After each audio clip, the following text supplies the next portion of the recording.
Hello, this is Andrew Perkins, and in this video I'd like to walk you through using the auth component in a Cakephp 2.0 application. If you've watched my previous auth component videos, those were done using Cake 1.3, and the auth component has changed in Cake 2. So here we're going to add some authentication to a Cake 2.0.2 application. You can see it's already configured. We can go to /users, and here you can see I have the basic code already written for creating, reading, updating, and deleting users. It's pretty much the exact same code from my last video in the Cake 2.0 update video. It's also pretty much the exact same code that you'll get whenever you bake something. So let's take a look at our table here. I guess I want to mention that if you don't want to type all this out, I've actually included a link in the description of this video so you can download this starting source code if you want to follow along and work with the tutorial. So you can download what I have right here and you can follow along. So in the table we have a users table and we have an ID field. It's an int type. It auto increments and is a primary key. We have a name, username, and email field to hold some user information. Those are varchars.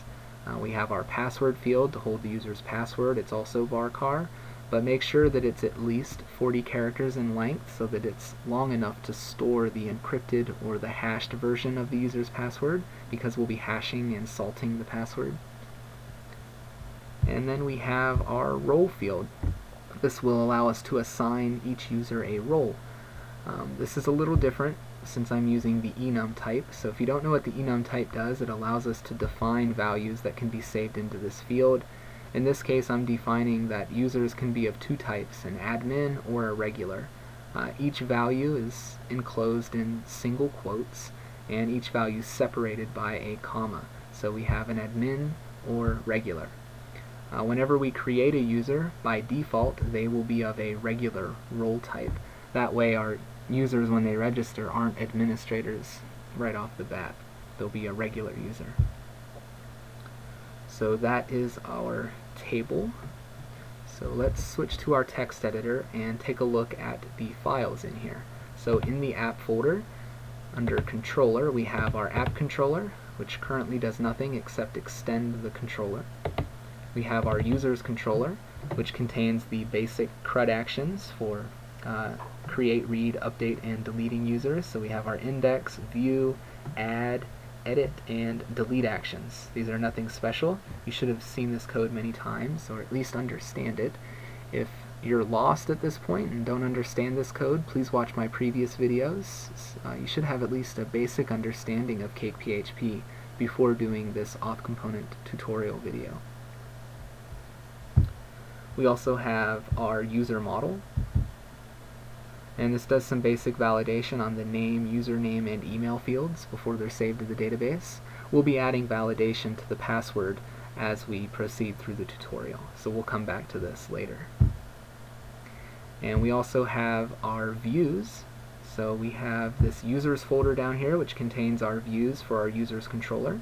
These are just the basic views for displaying a form to add a user, a form to edit a user, looping through all the users to display each user, and then the view for displaying an individual user. Lastly, we have a layout file. This is the default.ctp layout, and it's the basic code that Cakephp gives you for a layout. You can get a copy of this code if you don't know where it's at. You can get a copy of the layout, I mean. So outside of the app folder, in the lib folder, under Cake, under View, and under Layouts, here's default.ctp. So you can open this up and copy this code, and then you can make your own default.ctp in the app folder. You shouldn't actually edit any of the files in the lib folder, as those are the Cake library files, and you want to keep those the way they are. So you can create your own layout, default.ctp, and just paste in that code, and you can use Cake's layout if you want, which we're going to do throughout this tutorial. So there's an overview of the code that we have. Let's add some authentication to it. So in the controller folder, open up your app controller.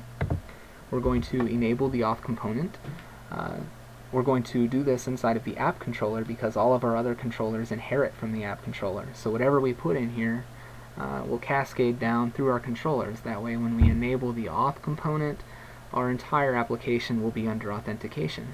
So we'll create a public property called components, and we'll set that equal to an array.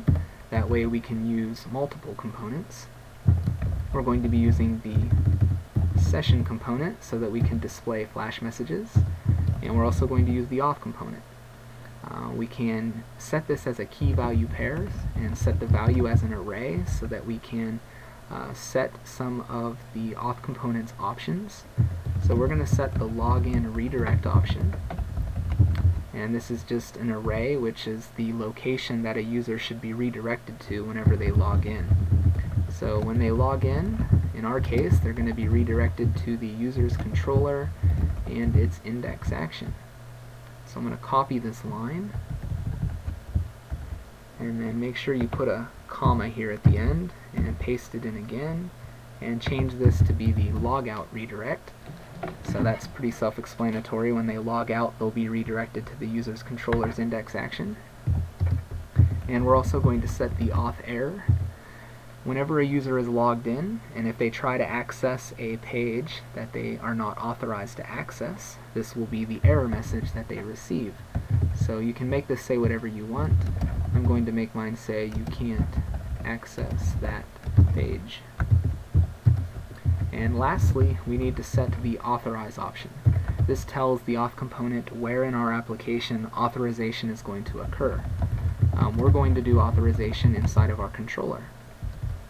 So what this allows us to do is use a Cakephp callback method to determine if a user who is logged in has permission to access the page that they're trying to access. And the callback that we're going to use is called isAuthOrized. So it's just a method here inside of your class, or in this case inside of our controller, and it's called isAuthOrized. And that is camel case, so the A has to be capitalized. And it accepts one argument, and that is the user that's being authorized. So you can access the current user that's being authorized through this argument inside of the isAuthOrized callback. And all isAuthOrized does is returns true or false if the logged in user has permission to access the page that they're trying to access. So for now, we're just going to return true. And this means that whenever a user logs in, they can go to any page they want at that point. All they have to do to gain authorization is log into our application. We'll further customize this authorization as we proceed through the video or through the tutorial. So now we need to tell the auth component which pages can be accessed by non-logged in users. And we're going to do that inside of another callback called the before filter. So whenever someone tries to access one of your actions, right before the action is called, the before filter callback is called beforehand. And this allows us to do any pre-configuration or send values to the view, or any type of code or logic that we want to happen prior to an action being called. So in this case, we're going to use the auth component's allow method, and we can pass in string values of the actions that we want to allow non-logged in users access to. So I'm going to set the index and view actions. So a non-logged in user now can access any index or view action inside of any controller. So I want to make sure you understand the difference between the two things that we're doing here. isAuthOrized determines what logged in users have access to. The auth component's allow method determines what non-logged in users has access to. So let's test this out. Now that we have it configured, we're going to switch to our browser, and we've given access to non-logged in users to our index action. So we're on our index action right now. We've also allowed the view action, so we can access that page. But if we try to access any of the other actions, such as edit, delete, or a new user, we should be denied access, and it should tell us to log in. So let's try it. We try to edit this user.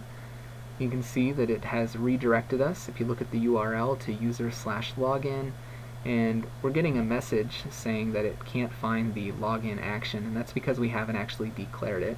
But you can see that it is working. It did not take us to the edit page, and it took us to the login page. It wants us to log in before we can access that page.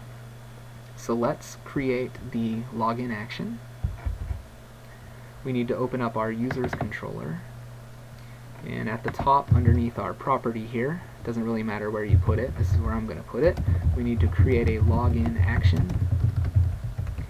And if you've used the auth component prior to Cake 2.0, this might be all you're used to doing, because prior to 2.0, Cake handled the entire process of logging in users. All you had to do is declare the login action. You didn't have to give it an implementation. In 2.0, you now need to do a little more work, but it's a lot more readable and it's more flexible, and it looks, rather than it being all auto magic looking, you now know kind of what's going on behind the scenes.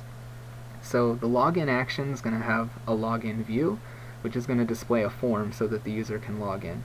So what we need to do inside of this action is just determine if they are trying to log in, so if they've tried to submit the form. So we can say if this request is, we're going to check the request type and see if it's a post request. If it is, that means they're trying to log in, they've submitted the form. At that point we just need to log the user in, so we say auth login. We call the auth component's login method, and that will take the values from the login form and attempt to log in that user. So we can use this inside of a conditional. We can say if the login was successful, or else the login was not successful. So if the login was successful, we just want to redirect the user, and the place that the user is redirected is determined by what the user did, and the auth component handles that for us. What we pass into the redirect method is the auth component's own redirect method, and this is going to be a location. It's either going to be what we set the login redirect option to be inside of the auth component. So if they come to our application, click a login link and try to log in, they'll be redirected to whatever we set here. In this case, they'll redirect into the user's index action. If they came to our application and they're not logged in, and they tried to edit, or they tried to access the edit action, it's going to deny them access and ask them to log in, and after they log in, it's then going to take them to the edit page that they were trying to access. So it's going to do friendly forwarding. This is really helpful. So if they try to access a page that they didn't have permission to access, once they log in, it then takes them to that page that they were trying to access. So that's really nice. So now we need to handle the case to where the login failed. So if the login failed, we just need to give the user a message to let them know, and we'll just say that your username, password combination was incorrect. That's good. And then this will redisplay the login form, and they can fill it out again and try to log in with the correct information this time. So now we need to create the log out action so that users can log out. So I'll create another action called log out, and this is really simple. We just need to use the redirect method, and what we pass to it is the auth component's logout method. And what this will do is log out the user, it'll destroy their session, and then it's going to redirect them to whatever we set the logout redirect option to be when we enabled the auth component.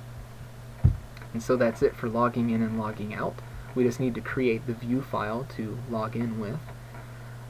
So under view users, we need to create a new view file called login.ctp. Open it up, and I'll create an h2 tag, and we'll say login, and I'll open up my PHP tags here, and we need to use the form helper to create a form so that we can log in. So I'll use the create method to create the form, and you don't have to pass in anything. By default it'll submit to the current controller and action that you're on. So in this case, by default, it's going to submit right to our user's controller's login action since we're on the login view. We We now need to create an input field for entering in the username, as well as an input field for entering in the password. And then finally, we want to make sure that we give them a submit button and close the form. We can do that all at once using the end method that will close the form, and then if we pass in a string to the end method, this whatever's in the string will appear on the submit button. So we can say login, and then make sure you close your PHP tags. So let's make sure the login form's working. Back in our browser, we're on user/login, so if we refresh the page, here's our form. If we try to log in with 0 credentials here, you can see it says your username and password was incorrect. If we try to log in with some bogus information, you can see it still does not work. We can't actually log in yet because we don't have a valid user. We do have a user in here, but if we look in the database, we can see that our user's password's in plain text, and so this will not validate.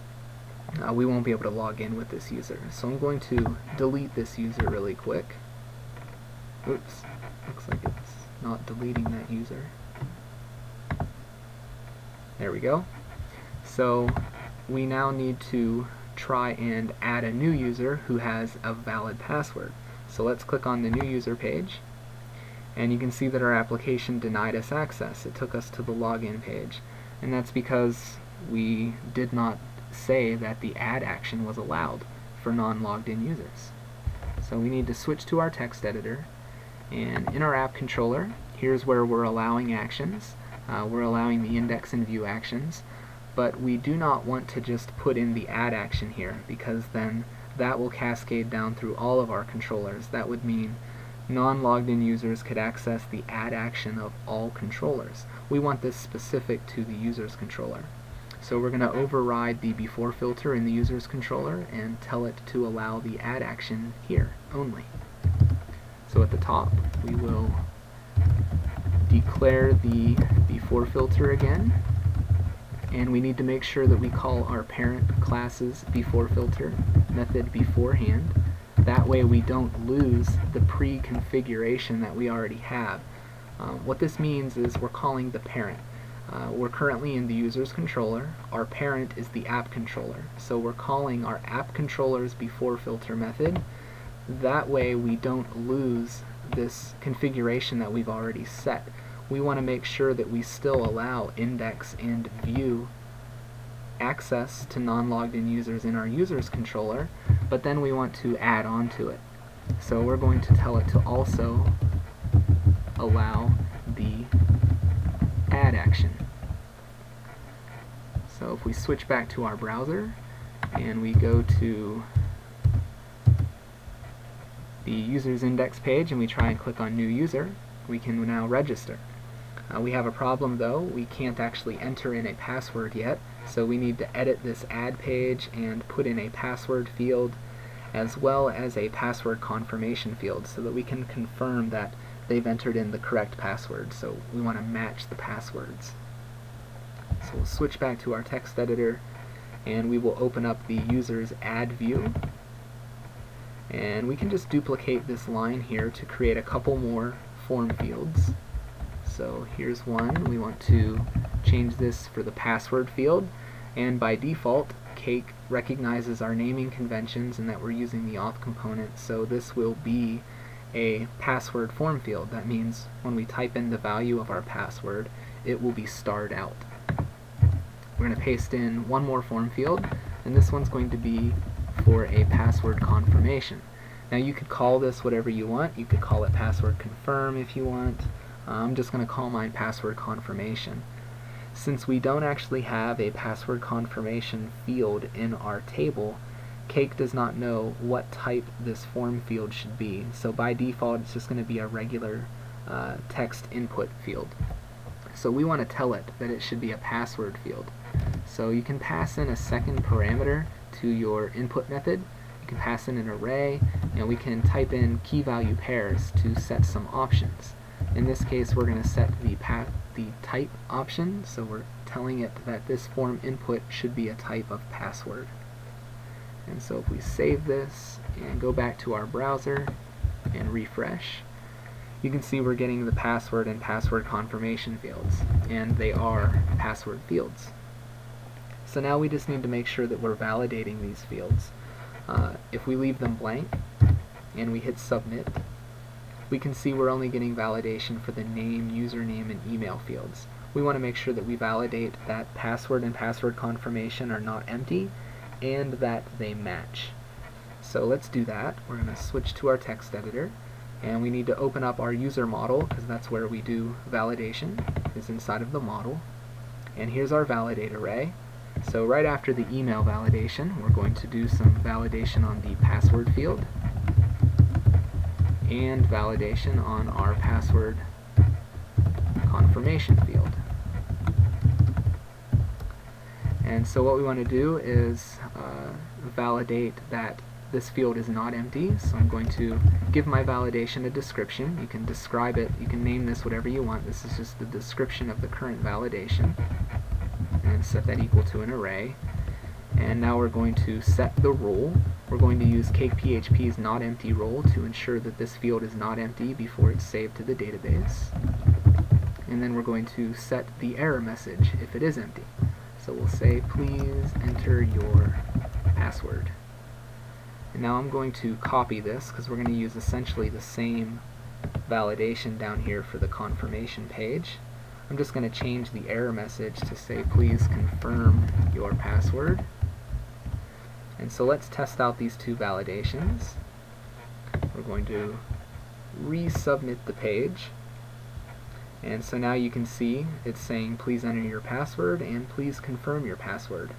Now we just need to make sure that it's checking that these two fields match. So if I enter 1, 2, 3, 4 and 1, 2, we should get an error message saying that the two fields do not match. So that's not working, so we need to make sure we implement this validation. So back into our user model. Cake does not have a validation for comparing fields, so we're going to have to write our own custom validation. So in the password section, after our not empty validation, we're going to create another one, and we're going to say, this is just the description, so I'm going to call it match passwords. And we're going to use a role, and this time we're going to create our own role. So you can name this whatever you would like. I'm going to call mine match passwords. That's going to be the custom validation that we're going to apply to the password field. And the error message, I'm going to say your passwords do not match. So all a custom validation is just a method inside of your model class, or your model here. So we're going to create a method called match passwords. Make sure you're outside of the validate array, and then create a new public method called match passwords. Now your custom validation is going to receive one argument, and that argument is going to be the data which is passed from your validation. The argument, the data, is going to contain the value of the field that you're validating. So in this case, the argument that's being passed here is the data, and we're going to be able to access whatever value is being validated for password. So what we want to do in this match passwords validation is just compare the password to the password confirmation and check that they equal each other. So we can say if data, and we can compare the password and see if it is equal to, and we need to use the this data array to get the password confirmation value. We can access the password because that's the field that we're validating using this custom validator, but if we want another field, we need to use this data. This data allows us to access the form fields that are submitted from our form. And in Cake 2.0, you might recall that inside of the controller, we now use this request data to access the form fields, but inside of the model, you still use this data. So I went off on a tangent there a little bit, but I just wanted to be clear in case that confused some of you. So we're going to compare the password to the submitted password confirmation.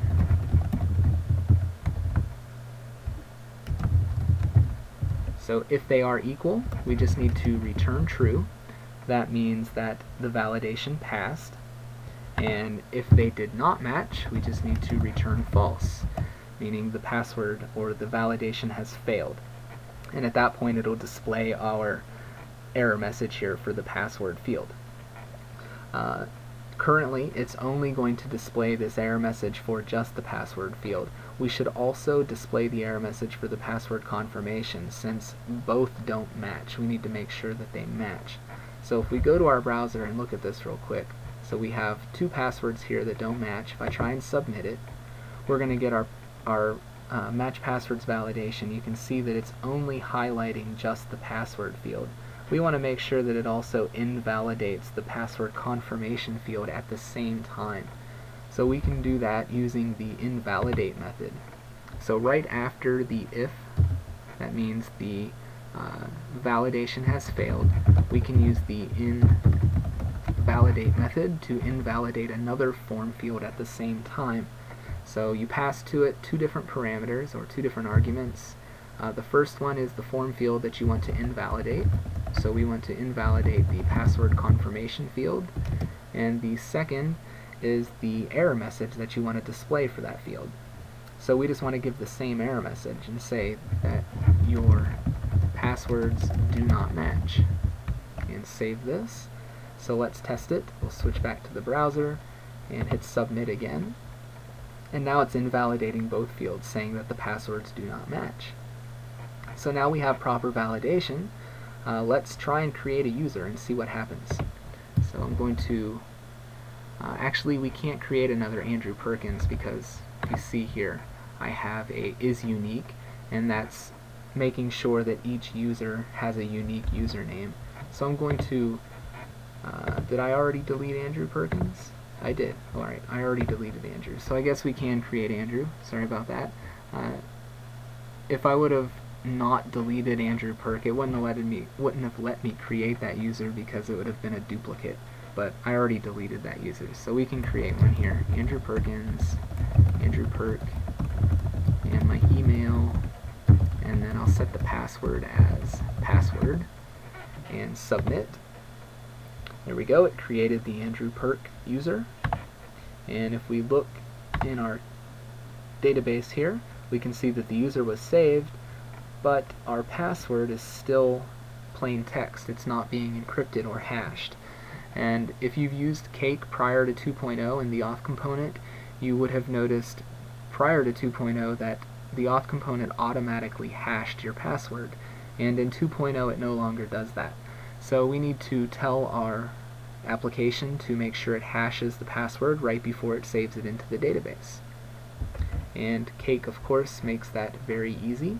We're going to use another callback here inside of our model. So we're going to create another method called beforeSave, and this callback is called right before a new user will be saved into the database. So all we want to do is grab the password that's being submitted from the form. We want to encrypt that password and then stick it back into the this data array, and then return true here, and Cake will save the new user into the database, and this time the password will be encrypted. So let's do that. First we need to check if the password is actually set. So we want to check if the password from the this data array is set. If it's not set, we can't hash it. We need to make sure it's there before we actually hash it. And then we just want to reassign it. So we're going to reassign the this data user password, and we're going to now encrypt the password and then reassign it. So use the auth component and its password method, and what you pass into the password method is the string that you're wanting to encrypt or hash. So we're just going to pass in the submitted password. So this will hash the password that was submitted from the form, and then it's going to reassign the hashed password back into the this data array, and then we just need to return true so that Cake will proceed with saving this new user into the database. And this time the password will be hashed. So we'll switch back to our browser and let's delete this user with the unhashed password.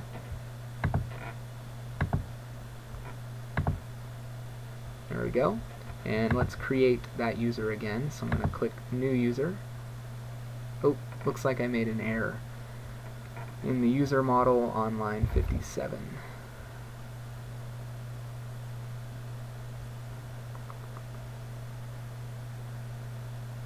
What did I do wrong? Oh, here we go. I didn't access the method properly. You have to use double colons there.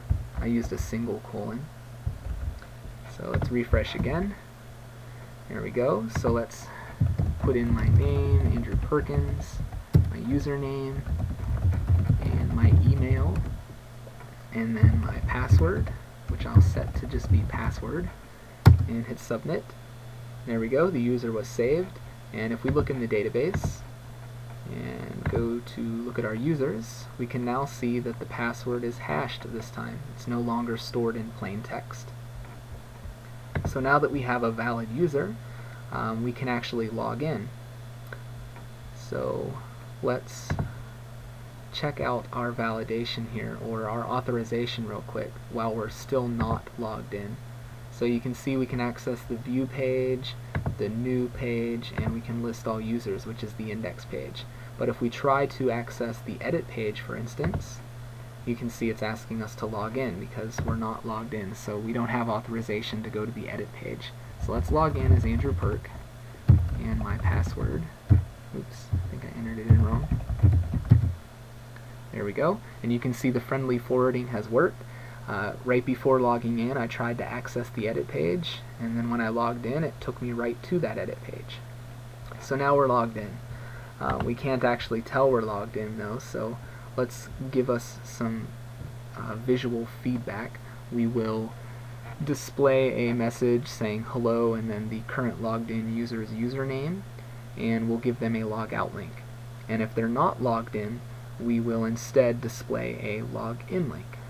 So we're going to need to display, we're going to need to edit our layout file. That way we can display that message on all pages. So we're going to go into our text editor, and under View, Layouts, we will open up default.ctp, and here's our layout.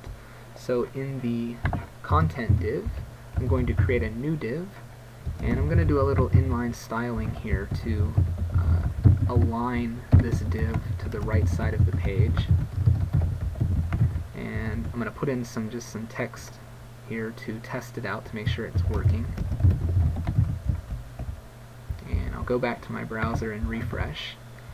So there it is. It's displaying on the right side of the page. So this will display on every page that we go to. And so we're going to change this out to display login or logout links and a welcome message. So we'll go back into our text editor and delete this placeholder text, and we want to check if logged in. Now we don't actually have a logged in variable yet, but we will be passing that logged in variable from our app controller to the view, and it's just going to be a true or false value if the user is logged in. And so if there is a logged in user, here's where we're going to display the welcome message and the logout link, and then we can do an else here, which means that we do not have a logged in user. So in that case, we will display a login link. So in the logged in section, let's say welcome, and we will echo out the current user's username. We currently don't have a current user variable, but again, we're going to write it here after we finish this part. We're going to pass in this current user variable from our app controller, and it will contain the currently logged in user so we can access that user's username. So we'll close that out, we'll give them a welcome message, and then we also want to give them a logout link. So I'll use the HTML helper link method and give them a logout link, and we will link to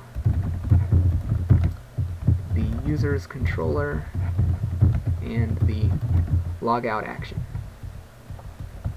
So I need to copy this link since we're going to create a login link right below it.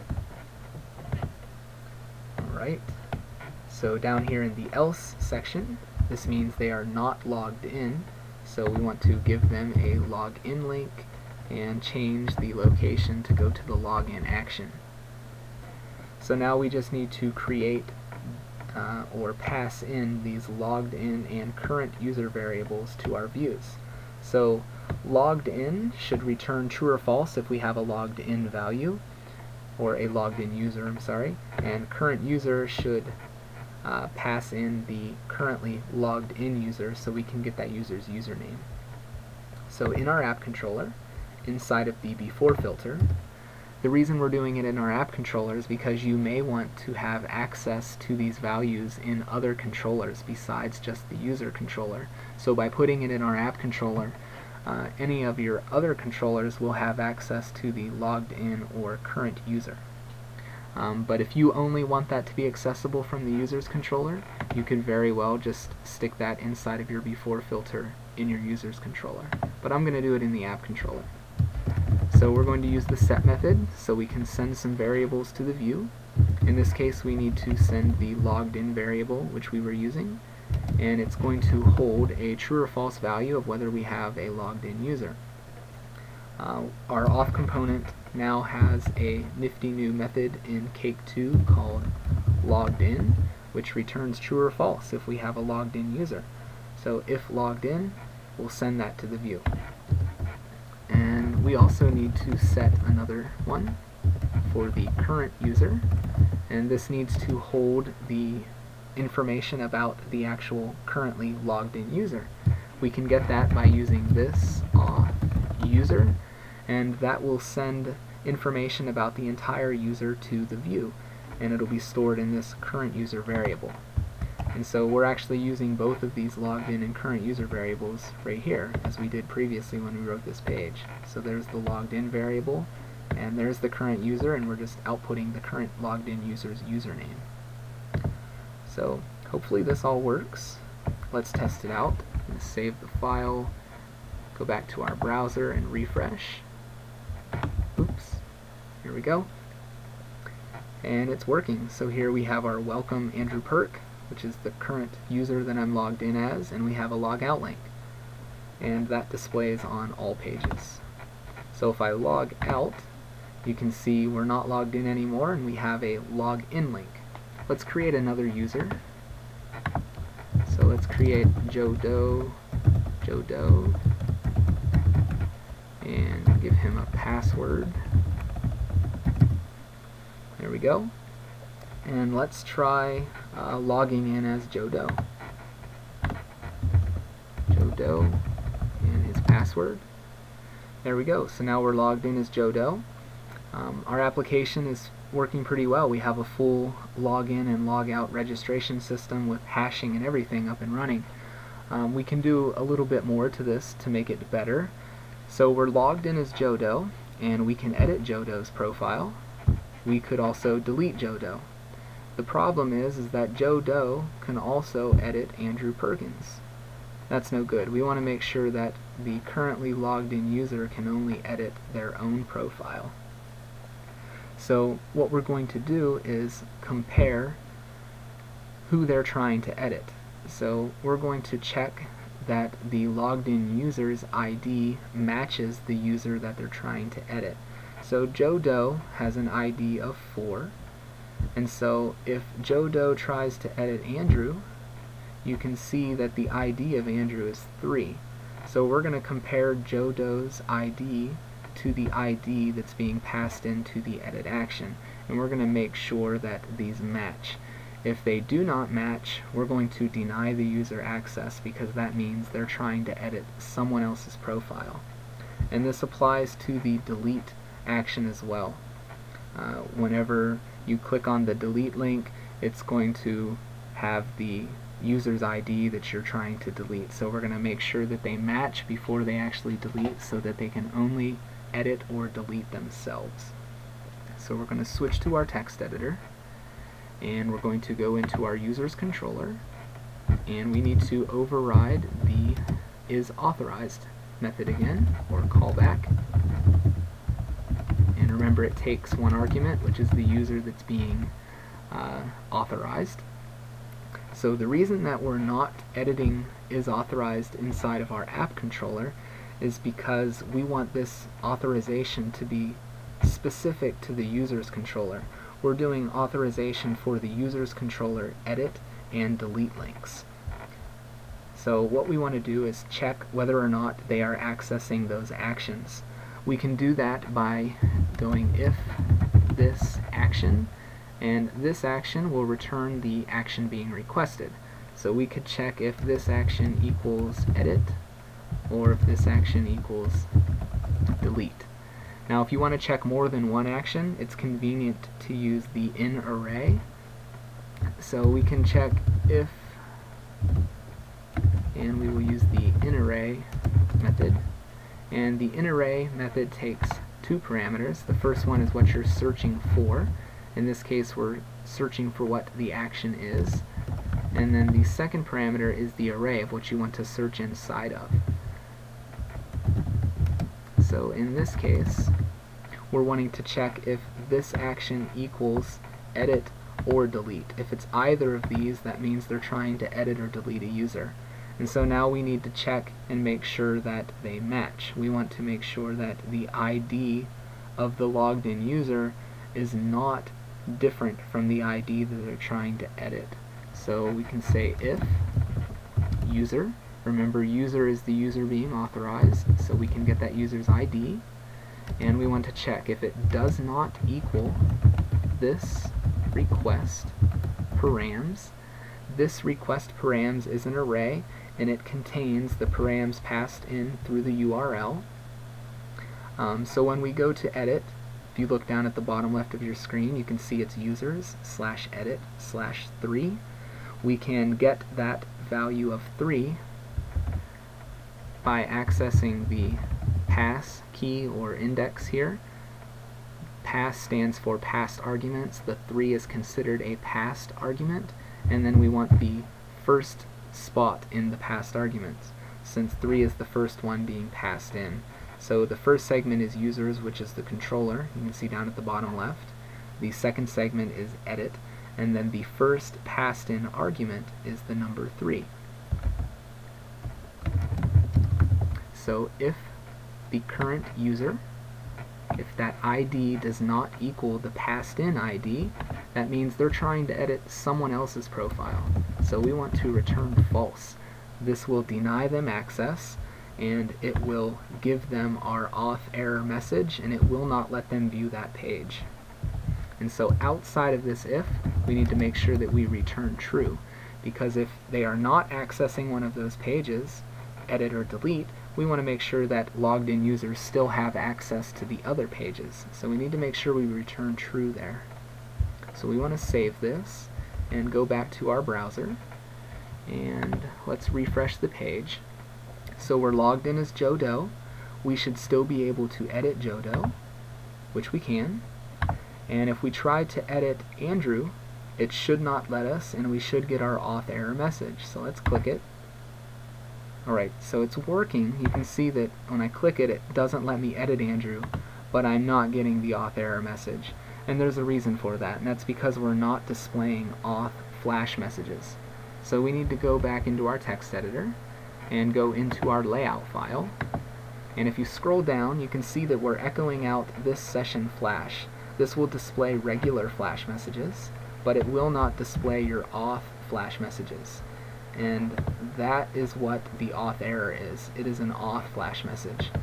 So we can copy this line here in our default layout, paste it in, and then we simply pass in a string of auth to the flash message, or to the flash method, and this will make sure that our auth error messages are displayed as well. So now if we go back to our browser and we refresh, there is our auth error message. So you can see we're logged in as Joe Doe. We can edit our own profile, but if we try to edit Andrew's, we get our auth error message saying you can't access that page. And that's also the case for the delete method, because remember we applied that same error check here, or authorization check. We checked if it's either edit or delete, and we checked the params to make sure that the IDs do not match. And if they do not match, we deny them access. So if Andrew tries, or if Joe tries to delete Andrew, so if I click delete user and click OK, you can see it says you can't access that page. So there's that. What else can we do? Since we're logged in as Joe Doe, how about we don't even display the edit and delete links if we can't use them?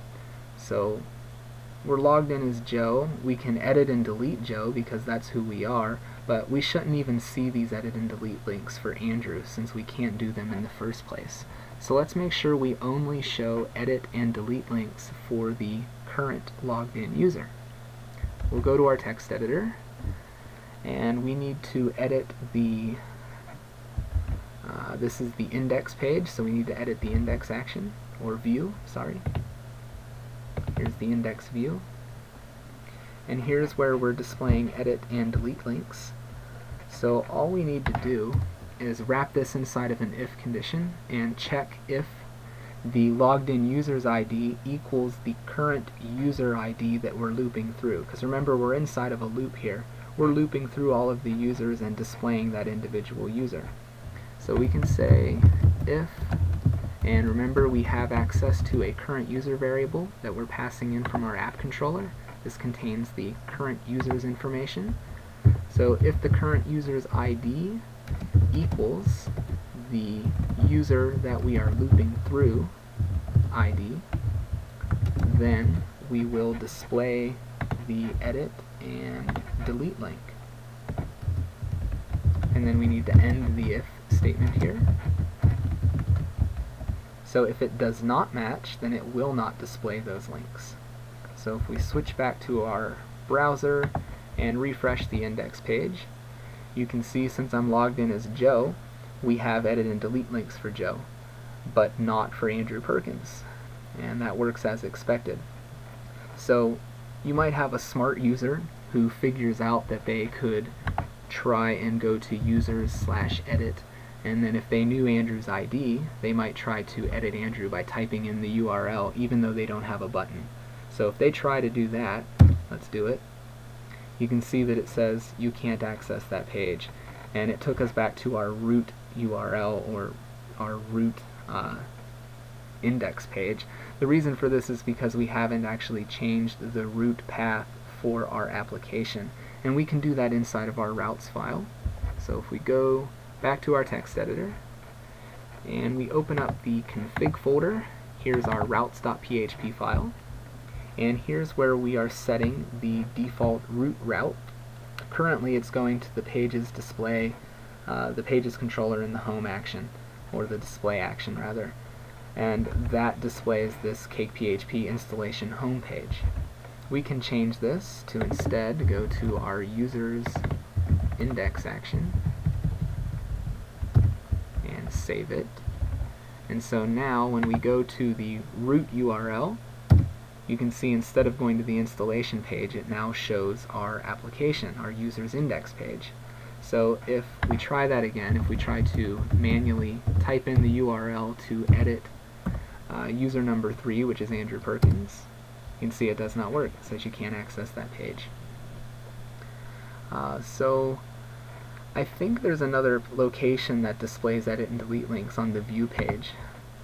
Yeah, here, so we're viewing Andrew, but we're logged in as Joe, and we still have these delete and edit links. So we want to hide them on the view page as well. So let's make this, I'm going to close out the routes page. We're going to make this same check here, where we compare the IDs. We're going to do this on the view. So I'm going to close the config folder and open up the view. And here's the edit and delete links. So right above them, we'll make that same if check. We'll check if the IDs match. And then we need to end the if. There we go. So if we switch back to our browser and refresh this page, you can see we don't have delete and edit links for Andrew since we're logged in as Joe. If we go back here and view the Joe page, we have edit and delete links. Alright, so our application is coming along. I'm going to do one more thing. I'm going to show you how to implement the role feature. So remember, we can have either a admin role or a regular role. And by default, when users are created, they are a regular user. But let's create an admin user, and an admin user should be able to edit and delete whoever they want, so they can administer the entire site. Regular users can only edit and delete themselves. So let's create another user. I'm going to log out from Jodo, and I'm going to create a specific administer user, or administrator, with username admin and admin at admin.com, and set the password as password. There we go. So now we have a third user, administrator. We're going to go into the database here, and administrator, you can see that its role is still marked as a regular. So let's edit this administrator, and we'll change the role to be admin, and click go.